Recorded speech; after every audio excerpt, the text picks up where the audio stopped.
Hello everyone, my name is Dr. Sohail. You are watching the Backpacking Doctor. In this video, I am going to tell you how you will get the Japan visa. And मैं इस video में बताऊंगा कि क्या क्या मैंने जो mistakes थी जो आपको नहीं करनी चाहिए और क्या क्या डॉक्यूमेंट्स की रिक्वायरमेंट है. I will tell you the every tiny process for Japan visa application. And मैं इस वीडियो को थोड़ा सेक्शन में डिवाइड करूँगा. स्टेप नंबर 1, सबसे पहले आप वीज़ा का टाइप चुनिए कि आप जापान किस पर्पज़ के लिए जा रहे हैं. अगर आप स्टूडेंट हैं तो आपको स्टूडेंट वीज़ा की ज़रूरत है, और अगर आप ट्रैवलिंग के लिए जा रहे हैं तो आपको ट्रैवल वीज़ा चाहिए, और अगर आप बिज़नेस के पर्पज़ से जा रहे हैं तो आपको बिज़नेस वीज़ा चाहिए. Now the second step is the prepare the document. मैंने एक लिस्ट बना रखी है, मैं उसमें पढ़ के बताता हूँ आपको क्या क्या डॉक्यूमेंट की ज़रूरत पड़ेगी. The first of all you have passport size photograph, visa application form, flight reservation, hotel booking, bank statement, income tax return and travel itinerary and a cover letter also. और इन डॉक्यूमेंट को जो बनाते time, जैसे कि आपका जो cover letter है, आइटनरी है, ये सब आपको बहुत ध्यान से बनाना पड़ेगा, क्योंकि आपका ज़रा से भी मिस्टेक होगा तो आपका वीज़ा कैंसिल हो जाएगा. सो गाइस, हमको VFS जापान सर्च करना है गूगल पर. जब हम VFS जापान सर्च करेंगे तो फर्स्ट लिंक पे क्लिक करना है. फर्स्ट लिंक पे क्लिक करने के बाद ये हमें VFS की साइट पे लेके आएगा. हम इंडिया से अप्लाई कर रहे हैं जापान के लिए, और कुछ ऐसा उसका ओवरव्यू रहेगा. तो हमें अप्लाई वीज़ा पे क्लिक करना है. जब हम अप्लाई वीज़ा पे क्लिक करेंगे तो ये कुछ डिफरेंट लिंक्स आएंगे. हमें आइडेंटिफाई वीज़ा टाइप पे क्लिक करना है. यहाँ पर हमें वीज़ा टाइप देखना है. यहाँ पर करने के बाद हमें यहाँ सेलेक्ट करना है वीज़ा इन्फॉर्मेशन. हमें जो है वो डिफरेंट लोकेशन है कहाँ से अप्लाई करना है. हमें एम्बेसी ऑफ जापान से अप्लाई न्यू दिल्ली से करना है. हम यहाँ क्लिक करेंगे. उसके बाद जो है हमारा आएगा वीज़ा टाइप कि हमारा कौन सा वीज़ा चाहिए. एज यू कैन सी यहाँ शॉर्ट टर्म बिजनेस वीज़ा भी है, विजिटिंग रिलेटिव्स भी है, और यहाँ पर टूरिज़्म वीज़ा इंडियन यूनिवर्सिटी के लिए भी है, और सबसे ऊपर टूरिज़्म वीज़ा भी है जो इस स्क्रीन में भी रिकॉर्ड नहीं हो रहा है. हम शॉर्ट टर्म बिजनेस वीज़ा पे क्लिक करेंगे. उसके बाद यहाँ पर ओवरव्यू आ गया कि कितने डेज में अप्लाई कर सकते हैं, वीज़ा की फ़ीस क्या रहेगी. ये एम्बेसी की फ़ीस है, कुछ VFS की भी फ़ीस होती है. और उसके बाद आएगा डॉक्यूमेंट. मोस्टली 1100-1200 रुपये रहती है टोटल. एंड कुछ डॉक्यूमेंट रिक्वायरमेंट है, ये मेरे लिए अभी तक अपडेट नहीं हुआ है, बट आपको अप्लाई करने से पहले सारे डॉक्यूमेंट आपके पास होने चाहिए, और ये आप यहाँ से पढ़ लेंगे. उसके बाद फिर हमें फ़ोटो स्पेसिफिकेशन चाहिए. हमारी जो फॉर्म में जो फ़ोटो लगी थी वो इन्हीं रिक्वायर्ड स्पेसिफिकेशन के हिसाब से ही लगेगा. और उसके बाद हम प्रोसेसिंग टाइम पे क्लिक करेंगे. ये आपका प्रोसेसिंग टाइम आ गया, जो आप पढ़ लेना. ये रहा डाउनलोड द फॉर्म. ये फॉर्म इंपॉर्टेंट है, हम इसको डाउनलोड करेंगे. यही फॉर्म हमको फिल करना है. ये फॉर्म हम ऐसे फिल भी करके सेव करके जापान एम्बेसी में हमें इसको सबमिट करना होता है. और मैं अभी आपको बताता हूँ ये फॉर्म हम इसको कैसे फिल करेंगे एंड सबमिट करेंगे. अभी हमने ये फॉर्म डाउनलोड कर लिया है. आपको इस स्पेसिफिकेशन के हिसाब से अपनी पासपोर्ट साइज फ़ोटो लगानी है. उसके बाद आपको यहाँ पर सरनेम ऐड करना है. ये ऐसे करके कुछ सरनेम आ जाएगा. यहाँ पर आपका मिडिल नेम आ जाएगा, और यहाँ पर अदर नेम है तो आप वो भी ऐड कर सकते हैं. Date of birth, place of birth, और सेक्स आपका जो भी है, marital status, and then nationality, former order nationality और citizenship, ID issued by your government. यहाँ पर आप पासपोर्ट लिखना, क्योंकि आप पासपोर्ट ही मेंशन करेंगे, मतलब पासपोर्ट ही दिखाएंगे जापान एम्बेसी में. और यहाँ पर टाइप्स ऑफ में आएगा ऑर्डिनरी, इधर प्लेस ऑफ इशू, ये आपके पासपोर्ट पे लिखा होगा. Date of issue, date of expiry, issue authority, government of India passport authority, ये आपके पासपोर्ट पे लिखा होगा. सर्टिफिकेट ऑफ एलिजिबिलिटी में NA आ जाएगा. पर्पस ऑफ विजिट, आप जापान क्यों जाना चाहते हैं, जैसे मैं कॉन्फ्रेंस के लिए गया था, या आपका अदर पर्पस है, आप वो ऐड करेंगे. यहाँ पर आपका लेंथ आ जाएगा कि आप कितने डेज तक स्टे करेंगे. यहाँ डेट ऑफ अराइवल आ जाएगा. यहाँ पोर्ट एंट्री इनटू जापान कि आप किस एयरपोर्ट से एंट्री करेंगे. यहाँ पर नेम ऑफ शिप और एयरलाइन, आप यहाँ नेम ऑफ शिप और एयरलाइन में आप वो ऐड करेंगे जिसकी आप जो है डमी टिकट देंगे. और उसके बाद यहाँ पर आएगा कि आप फर्स्ट जो स्टे करने वाले हैं जापान में एंटर करते टाइम, वो कौन से हॉस्टल या कौन से होटल्स में जाएंगे. आपको वहाँ पर ऑनर का नाम लिखना होगा. वो सब हॉस्टल होटल्स की साइट पे रहता है. या टेलीफोन नंबर, यहाँ उसका एड्रेस, एंड देन उसकी फिर योर करंट रेजिडेंशन एड्रेस. अगर आपका यहाँ पर करंट लिखना है, अगर आपका कुछ एम्प्लॉय वाला है तो वो आपको यहाँ मेंशन करना है. ये सब डिटेल आपके पास होंगी.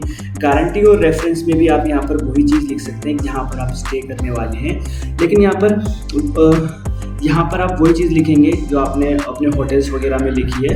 एंड देन इसके बाद आता है inviter in Japan. Inviter in Japan में आपको यहाँ पर अगर आप कॉन्फ्रेंस के थ्रू आते हैं तो आपको कौन इनवाइट कर रहा है उस कॉन्फ्रेंस के लिए, या अगर आपको वहाँ से इनविटेशन आता है तो आप यहाँ पर वो मेंशन करेंगे।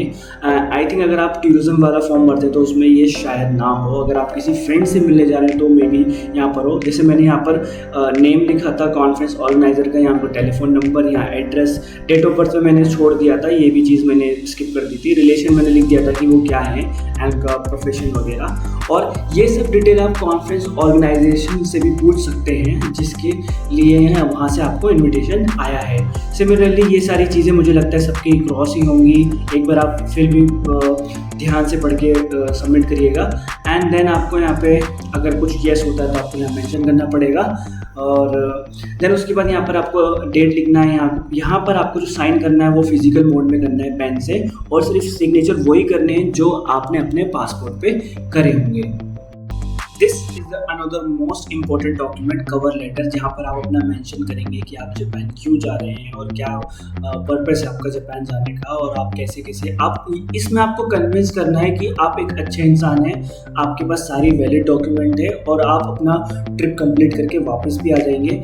ये जापान का जो कवर लेटर है ये भी एक्सेप्टेबल है, और इसमें बहुत सारी चीज़ मेंशन हो रखी होगी, आप अपने हिसाब से इसको बना सकते हैं। और आपका अगर इंग्लिश का प्रॉब्लम है तो आप चैट जीपीटी इन सब का भी यूज़ कर सकते हैं। तो जैसे कि देखो ये कवर लेटर का फॉर्मेट है कि आपने यहाँ पर मेंशन कर दिया, जैसे ये एड्रेस हो गया, ये डेट हो गया, यहाँ पर आपने इसमें कंसर्न लिख दिया कि माय नेम इज दिस, और ये है कि the list of supporting document, कि आप क्या क्या सपोर्टिंग डॉक्यूमेंट लगा रहे हैं, आपका पर्पस ऑफ विजिट क्या है, the reason why I will comply with the terms my visa and I will not overstay. यहाँ पर मैंने मेंशन किया था कि मैं इससे पहले सऊदी अरब भी गया था, तो मैंने मेंशन किया था कि मेरे को सऊदी अरब 3 महीने का वीज़ा मिला था, लेकिन वहाँ मैंने कहा था कि मैं सिर्फ 1 मंथ ही रहूँगा, तो 1 मंथ के बाद वापस आ गया था। तो ये सब चीज़ आप जब दिखाओगे कि आपने वहाँ मेंशन किया कि मैं 1 मंथ में वापस आ जाऊँगा और आप 1 मंथ में वापस आ भी गए, तो ये चीज़ एम्बेसी को कन्विंस करती है कि आप ओवरस्टे नहीं करेंगे, और आपका मेंटेन माई शेड्यूल इंटेंट, यहाँ पर अपना डेज वगैरह लिख देंगे, information relating to my sponsor, आपको कौन स्पॉन्सर कर रहा है, कॉन्टैक्ट डिटेल आपके एम्प्लॉय वगैरह के, यहाँ वहाँ के, ये कुछ डॉक्यूमेंट है, कॉपी ऑफ पासपोर्ट, ये आपको जो लगानी है, फाइनेंशियल एविडेंस, आपको 3 महीने का ही अपना प्रूफ देना है, एंड एनओसी, ये आप एनओसी वहाँ से लेंगे, जैसे आप कहीं पर जॉब वगैरह करते हैं तो वहाँ पे छुट्टी वगैरह पे आप ले सकते हैं, क्योंकि कोई प्रॉब्लम नहीं है। जैसे मैं कॉन्फ्रेंस जाना था तो मैंने यूनिवर्सिटी से एनओसी लिया था, जिसमें उन्होंने मेंशन करा था कि यूनिवर्सिटी को कोई ऑब्जेक्शन नहीं है और वो उनको अलाउ करती है वहाँ जाने के लिए कॉन्फ्रेंस में। And the letter of consent, अगर आप किसी फादर वगैरह के उसके उनके पैसों से आ रहे हैं तो आपको लेटर ऑफ कंसेंट लेना पड़ेगा। And relationship proof with sponsor, अगर आपके साथ कोई वाइफ वगैरह आ रही है तो आपको दिखाना पड़ेगा कि आप उनको स्पॉन्सर कर रहे हैं। Onward and return air tickets, ये जो टिकट्स है ये आपको डमी देनी है इस टाइम पे, वैसा नहीं देना है, वैसे फ्लाइट बुक नहीं करनी है और डमी टिकट ईजिली मिल जाती है। और होटल्स बुकिंग, ये जो होटल्स बुकिंग है ये मैंने हॉस्टल बुक करा था booking.com पे, और मैंने उस पर कहा था कि जब मैं वहाँ आ जाऊँगा तब पे करूँगा, तो ऐसे भी एक्सेप्टेबल है। मेरे केस में तो ये एक्सेप्टेबल था, कोई प्रॉब्लम नहीं हुई थी, और ऐसा नहीं है कोई फेक बुकिंग थी, बुकिंग मैंने ओरिजिनल करी थी, उसमें मैंने अपना कार्ड भी मेंशन करा था, क्योंकि booking.com में जब अपना हॉस्टल बुक करोगे तो वो आपका डेबिट कार्ड की इन्फॉर्मेशन लेंगे, वो आपसे पैसा डिडक्ट नहीं करेंगे। उसमें ऐसा होता है कि आपको जैसे मेरे को 10 जनवरी को जापान पहुंचना है, तो उसमें ऐसा लिखा था कि आप 7 जनवरी तक प्री बुकिंग दिखा सकते हैं, उसके बाद आपके पैसे कट जाएंगे, और उससे पहले आप कैंसिल भी कर सकते हैं। तो मैंने अपने केस में कैंसिल भी करा था, जब मेरे को वीज़ा मिल गया था तो मैंने वहाँ उससे पहले ही कैंसिल कर दिया था, बट मेरे को कैंसिल करने के बाद फिर मैंने दोबारा बुकिंग भी कर ली थी, क्योंकि मेरे को डेज कम करने थे हॉस्टल के। एंड देन उसके बाद आपका पर्पस ऑफ विजिट आ जाएगा कि आप क्यों जा रहे हैं वहाँ पर, क्या रीज़न है वहाँ जाने का। यहाँ पर ये आपके अकॉर्डिंग है कि आप किस वजह से वहाँ जा रहे हैं। यहाँ पर आपको देखो, यहाँ पर ये जैसे ना माई गुड इमिग्रेशन हिस्ट्री, यहाँ पर आपको दिखाना पड़ेगा कि मैं पहले भी कहीं जा चुका हूँ। अगर आप पहले कहीं भी नहीं जा चुके तो फिर भी आप उनको कन्विंस करेंगे कि मेरे घर पे मेरे पेरेंट्स रहते हैं इंडिया में, या मैं जॉब है मेरी इंडिया में, या फिर मैं इंडिया में पढ़ता हूँ। तो ये सारे रीज़न होते हैं जिससे आप वापस आने के चांसेस दिखा सकते हैं। एंड यहाँ पर देखो मैंने I have been mention all the 5 countries, यहाँ पर मैंने अपनी कंट्रीज़ मेंशन करी थी कि मैं कहाँ का पहले जा चुका हूँ। यहाँ देखो फैमिली टाइज आ गई, फाइनेंशियल, इकोनॉमिक, अगर आपके पास कोई प्रॉपर्टी वगैरह नाम है तो आप वो भी दिखा सकते हैं कि मेरी इंडिया में प्रॉपर्टी है तो मुझे वापस आना ही पड़ेगा। एंड ये सब आप देख लेना। स्पॉन्सर वगैरह, ये मैं फिर भी लिंक दूंगा जिसके अंदर ये सब डॉक्यूमेंट वगैरह रहेगा, तो उससे आपको ईजी रहेगा कवर लेटर बनाने में। नाउ स्टेप नंबर 4, अब आपके सारे डॉक्यूमेंट रेडी हो चुके हैं और आप जो है अब अपना सारे डॉक्यूमेंट को लेकर VFS के ऑफिस जाएंगे। अगर आप दिल्ली से वीज़ा अप्लाई करते हैं तो आपको कोई अपॉइंटमेंट लेने की ज़रूरत नहीं है। आप सीधा वहाँ जाएंगे, आपको टोकन मिलेगा और जब आपका नंबर आएगा, आपका टर्न आएगा, तो आप वहाँ पर अपनी एप्लीकेशन सबमिट कर देंगे। लेकिन अगर आप दिल्ली से अप्लाई नहीं कर रहे हैं तो ऐसा मैंने और वीडियोस में भी देखा है और सुना भी है कि अगर आप आउटसाइड दिल्ली से अप्लाई करते हैं, suppose just like Mumbai and Chennai, तो इन केस में ऐसा सुना है मैंने और देखा भी है कि वहाँ पर आपको पहले से अपॉइंटमेंट लेना पड़ेगा, देन फिर आप अपना एप्लीकेशन सबमिट करेंगे। Now the question is comes in your mind कि जब आप कितनी पहले अपना एप्लीकेशन सबमिट कर सकते हैं। तो आप 3 महीने पहले अपना वीज़ा एप्लीकेशन सबमिट कर सकते हैं, जो भी आपका ट्रैवल प्लान है। एंड वहाँ पर एक चीज़ जो मैंने नोटिस करी है कि they don't charge by UPI और online payment mode, so you have to give cash. तो आप वहाँ पर कुछ जो भी आपका प्रोसेस में पैसा वैसा लगेगा वीज़ा एप्लीकेशन का, आपको वो कैश ही लेके जाना है और कैश में ही सबमिट करना है। जब आप अपनी एप्लीकेशन वगैरह सबमिट कर देंगे तो वो आपको एक रिसिप्ट देंगे। उस रिसिप्ट में एक तो साइट लिखी होगी जिसमें आपका वीज़ा का एप्लीकेशन स्टेटस रहेगा कि आप वहाँ पर कब से कब मतलब आपका वीज़ा एप्लीकेशन कितने कितने दिन में आ जाएगा। दूसरा, जब आप जब अपना पासपोर्ट लेने वापस जाएंगे VFS ऑफिस में, तब भी आपको वो रिसिप्ट दिखानी पड़ेगी। वो मैंडेटरी है एंड वो बहुत ज़्यादा इंपॉर्टेंट है। एंड जब आप अगर आपके पास कोई लिटिल बिट मिस्टेक हो जाती है आपके फॉर्म्स वगैरह में, तो इतना डरने की बात नहीं है। जापान के वीज़ा के लिए वो वहाँ पर दोबारा फिल भी करवा लेते हैं। नाउ जब आप अपना सारा डॉक्यूमेंट आप VFS ऑफिस में सबमिट कर देंगे, जो रिक्वायर्ड डॉक्यूमेंट है, फिर आपको अपने वीज़ा के लिए वेट करना है। वेट करने के टाइम पर आपको मेल के थ्रू सारा डिटेल दे दिया जाएगा कि अब आपका एप्लीकेशन फॉर्म जापान एम्बेसी में चला गया है या वापस आ गया है। तो जब आपको मेल ही किया जाएगा कि अब आप अपना पासपोर्ट जो है कलेक्ट कर सकते हैं। जब आप अपना पासपोर्ट लेने जाएंगे, सेम आपको वो रिसिप्ट लेनी है, रिसिप्ट दिखानी है। अगर आप लकी हैं, आपको वीज़ा दिया जाएगा जापान एम्बेसी के थ्रू, तो आपके पासपोर्ट में वो एक पूरा एक स्टिकर लगा देंगे जिसमें मेंशन रहेगा कि आपको इतने इतने टाइम का वीज़ा दिया गया है। अगर आप फर्स्ट टाइम जापान जा रहे हैं टूरिस्ट वीज़ा के लिए या बिज़नेस टूरिज़म के लिए, तो मेनली आपको वो 15 डेज़ का वीज़ा देते हैं, बट वो एक टाइम पीरियड देते हैं कि आप इतने टाइम से इतने टाइम पीरियड तक 15 डेज़ के लिए जापान में स्टे कर सकते हैं। नाउ अब मैं अपना एक पर्सनल एक्सपीरियंस शेयर करता हूँ जापान एम्बेसी का, जो VFS की ऑफिस में हुआ था मेरे साथ, जो यहाँ पे दिल्ली में है। उसमें जब मैं अपना एप्लीकेशन फॉर्म सबमिट करने गया था तो मैंने मिस्टेकनली थोड़ा सा साइन में जो है साइन करने के बाद नीचे अपना नाम लिख दिया था। जैसे मेरा नाम सोहेल है तो मैंने वो सोहेल भी लिख दिया, साइन भी कर दिया। तो वहाँ पर ये जो डबल साइन माना जाता है, तो आपको अगर साइन कहा गया तो आप सिर्फ साइन ही करेंगे। ये थोड़ा सा मेरा मिस्टेक था। सेकंड ये था कि जब मैं अपना एप्लीकेशन फॉर्म सबमिट कर रहा था तो मैं जापान में कॉन्फ्रेंस के थ्रू कॉन्फ्रेंस के लिए गया हुआ था।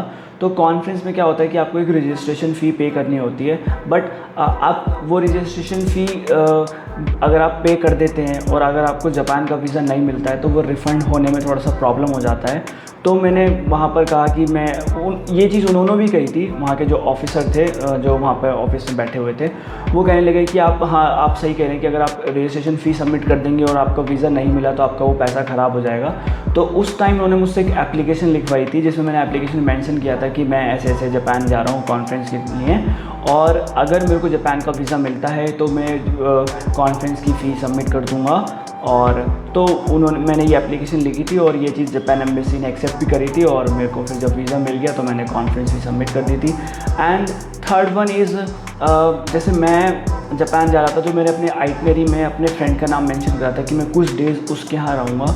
तो मेरे को स्टार्टिंग में वहीं ही रहना था 2 डेज़ के लिए। फिर मैं जापान जब गया था तो मुझे जो कॉन्फ्रेंस थी वो कोबे में थी, बट मुझे उससे पहले 2 डेज़ टोक्यो में रहना था अपने फ्रेंड के पास। तो मैंने अपनी आइटनरी में अपने फ्रेंड का नाम मेंशन भी किया था और मैंने उनका एड्रेस वगैरह सब मेंशन किया था। एंड मैंने बाकायदा वहाँ से एक लेटर ऑफ गारंटी भी ले रखा था अपने फ्रेंड से कि उसने अपने मेंशन कर रखा था कि इस डेट पे मेरा फ्रेंड आएगा और मेरा स्कूल फ्रेंड है, यहाँ स्टे करेगा। वैसे तो आप जापान जाएंगे तो उसमें ऐसा रहता है कि इतना स्ट्रिक्ट नहीं है उनका, but they want very clear document type, like उसमें कुछ फेक नहीं होना चाहिए। तो आपका डॉक्यूमेंट वगैरह सब कुछ आप अपने तरीके अपने से आप बिल्कुल सही रहने चाहिए, आपका डॉक्यूमेंट वगैरह सब करेक्ट रहना चाहिए। तो मैंने लेटर ऑफ गारंटी भी लिया था अपने फ्रेंड से, जहाँ उसने मेंशन करा था कि मेरा फ्रेंड इस डेट को आएगा और मैं यहाँ पे मेरा फ्रेंड यहाँ ऐसे स्टे करेगा। इवन उसने अपना फ़ोन नंबर भी दिया था और ये भी कहा था कि अगर लैंड करते टाइम जैपनीज़ ऑफिसर कॉल करके पूछे मुझसे कि ये ऐसे ऐसे, तो मैं कॉल उठा के मतलब बोल दूंगा कि हाँ ये मैंने ऐसे ऐसे करके लेटर ऑफ गारंटी दिए। बट ऐसा कुछ मेरे साथ हुआ नहीं। जब मैं वहाँ गया तो मैंने अपना लेटर ऑफ गारंटी वगैरह ऐसा कुछ नहीं दिखाया, ना कवर लेटर वगैरह दिखाया। जब मैं इमिग्रेशन में था तो वहाँ ऐसा कुछ नहीं था, सब बिल्कुल सॉर्टेड था, कोई दिक्कत नहीं आई, बहुत सब चीज़ बहुत ज़्यादा स्मूथ था, कोई ऐसी प्रॉब्लम आई नहीं वहाँ पर। नेक्स्ट, जब मैं जापान लैंड कर रहा था तो मैंने ये मतलब जब मैं वीज़ा के लिए एप्लीकेशन अप्लाई कर रहा था तब भी मैंने सुना था कि वहाँ पर एक फॉर्म फिल करना होता है, वो ऑनलाइन भी फिल हो जाता है। तो उससे पहले मेरा एक फ्रेंड और था, वो जापान से जस्ट वापस ही आ रहा था, तो उसने मुझे कहा था कि ऑनलाइन फिल करने का कोई इतना नहीं है, वहाँ ऑफलाइन बहुत इजीली हो जाता है, मतलब सब चीज़ अवेलेबल होती है, फॉर्म्स पेन वगैरह। और इतना भी रश नहीं था मेरे टाइम पे, तो अब मुझे आगे का तो नहीं पता, बट मेरे हिसाब से अगर आप ऑफलाइन भी उस फॉर्म को सबमिट करो तो कोई बड़ी बात नहीं है, वो बहुत सिंपल फॉर्म होता है। उसमें बस आपका पासपोर्ट नंबर वगैरह रहता है और आपको कितने कितने डेज़ में स्टे करना है यहाँ पे, इतना ही लिखा होता है कि आप वापस कब जाने वाले हो। सपोज़ आपका वीज़ा 15 दिन का है बट आप वापस 10 दिन में चले जाओगे, तो बस उसमें इतना ही लिखना होता है कि रिटर्न फ़्लाइट कितनी है, और बाकी तो और कुछ नहीं था एज सच। जैसे मैंने सुना था कि ऑनलाइन भी भरना हो सकता है, बट ऑफलाइन में भी कोई दिक्कत आई नहीं। So few more tips for applying for Japan visa application. इन सब चीज़ों में देखो बहुत ज़्यादा टाइम लगता है और बहुत ध्यान से फॉर्म वगैरह सबमिट करना होता है। तो मेरी हमेशा यही रहेगी कि आप जितना जल्दी हो सके उतना जल्दी करके इस चीज़ से फ्री हो जाएं, क्योंकि समटाइम एम्बेसी में रश भी होता है, नहीं भी होता है। तो आप जितनी जल्दी करेंगे उतनी जल्दी आप इस चीज़ से फ्री हो जाएंगे। जैसे मेरा कॉन्फ्रेंस था जनवरी में, बट मेरे को वीज़ा जो है वो नवंबर में ही मैंने इशू करा लिया था, नवंबर में मेरा हो गया था, तो मैं नवंबर में इस चीज़ से फ्री था। और फिर जितनी जल्दी आपका वीज़ा हो जाएगा तो आप उतनी ही जल्दी फ़्लाइट के लिए भी फ़्लाइट भी बुक करेंगे, और जितनी जल्दी आप फ़्लाइट बुक करेंगे तो उतना आपको सस्ता भी पड़ेगा। और मेरे को एयर इंडिया से मैं गया था जापान, तो मैं एज अ स्टूडेंट था, तो मुझे कुछ 4-5 हज़ार रुपये का डिस्काउंट मिला था एयर इंडिया से जाने के लिए, क्योंकि उसमें एक ऑप्शन होता है कि अगर आप स्टूडेंट है तो उसमें सम ऑफ सॉर्ट रिक्वायरमेंट होती है कि आपके पास वैलिड आईडी कार्ड होना चाहिए, आपका जो एज है वो 30 से नीचे होना चाहिए। तो बिलो 30 रहता है तो कोई प्रॉब्लम नहीं थी, लेकिन मुझे 3-4-5 आई गेस 4,000 का डिस्काउंट मिल गया था मुझे एयर इंडिया से। तो आप जितनी जल्दी आपको वीज़ा एप्लीकेशन मिलेगा उतनी जल्दी आप फ़्लाइट बुक करेंगे और उतनी ही जल्दी आप इस चीज़ से रिलैक्स रहेंगे और अपना जो ट्रिप है उसको बढ़िया से एंजॉय कर पाएंगे। और अगर आपको ये वीडियो बहुत ज़्यादा इन्फॉर्मेटिव लगती है तो आप चैनल सब्सक्राइब कर दें। एंड ऐसी ही वीडियो यहाँ पे और आती रहेंगी, ट्रैवल से वीज़ा से रिलेटेड भी और ट्रैवल प्लानिंग से रिलेटेड भी। और अगर आप चाहते हैं कि मैं जापान का और भी अपना एक्सपीरियंस बताऊं, जिससे आपकी जापान की जो जर्नी है वो बहुत इजी रहे, तो आप मेरे को कमेंट सेक्शन में बता सकते हैं कि मैं और इससे रिलेटेड वीडियो बनाऊं। और अगर आपको जापान के वीज़ा से रिलेटेड कोई भी कंफ्यूजन हो रही है कि मैं यहाँ इस स्टेप पे बहुत ज़्यादा रुका हूँ, या फिर ये स्टेप कैसे होगा, या मेरे साथ ये सिचुएशन है, तो आप मेरे को पर्सनली इंस्टाग्राम पे DM भी कर सकते हैं और मैं उसमें आपको गाइड कर दूँगा जैसा जैसा पॉसिबल रहेगा। और मैं एक चीज़ और यहाँ पे और ऐड करूँगा कि अगर आप जापान जब आपको वीज़ा मिल जाता है, जापान आप घूमते हैं, तो जैसे आपका 15 डेज़ का वीज़ा है, तो वैसे तो कोई प्रॉब्लम नहीं होती, लेकिन मेरी एक एडवाइस रहेगी वहाँ भी, और लोगों से मैंने सुना था कि आप जो आपका जो आने का टाइम रहेगा वो आप उसके एक दिन पहले कर लें, क्योंकि जापान जो है वो बहुत ज़्यादा स्ट्रिक्ट है इन सब चीज़ों में कि अगर आपका वीज़ा एक्सपायर हो जाता है और आप एक दिन भी एक्स्ट्रा रहते हैं तो आप पे बहुत ज़्यादा स्ट्रिक्ट एक्शन लिया जा सकता है, और आपका फर्दर जो जापान आने का जो प्रोसेस रहेगा वो कैंसिल भी किया जा सकता है, लाइक आपको वीज़ा कैंसिल कर देंगे। तो जैसे आपको 15 डेज़ का वीज़ा है, 15 जनवरी को आपका वीज़ा ख़त्म हो रहा है, तो मेरी एडवाइस रहेगी कि आप 14 जनवरी में फ़्लाइट पकड़ के वापस आ जाएँ, क्योंकि आपकी तबीयत ख़राब हो सकती है, कुछ मिस हैपनिंग भी हो सकती है। तो इट्स बेटर कि आप एक दिन पहले की फ़्लाइट लें। अगर बाई चांस कुछ प्रॉब्लम होती भी है तो आप नेक्स्ट डे में कोई प्रॉब्लम नहीं होगी जाने में। क्योंकि आप अपनी फ़्लाइट को रीशेड्यूल भी कर सकते हैं। सपोज़ आपको आप 3 दिन पहले ही वापस आ रहे हैं और आपको लगता है कि आप एक दिन की आपकी तबीयत ख़राब वगैरह हो गई है और आपके साथ कुछ मिसहैपनिंग हो गई है कि आप उस दिन नहीं जा सकते, आप अपनी फ़्लाइट डिले भी अपनी फ़्लाइट रीशेड्यूल भी कर सकते हैं। तो ये एक अच्छी एडवाइस है और ये मैंने एक अच्छे ट्रैवलर, जितने भी जो गुड ट्रैवलर हैं, बढ़िया ट्रैवलर हैं, उनसे मैंने ये सब चीज़ बहुत पहले मैंने बहुत ज़्यादा एक्सपीरियंस लिया इस चीज़ का कि 1-2 दिन पहले ही सेफ़ रहता है किसी कंट्री से वापस आना। So like this video, share, subscribe.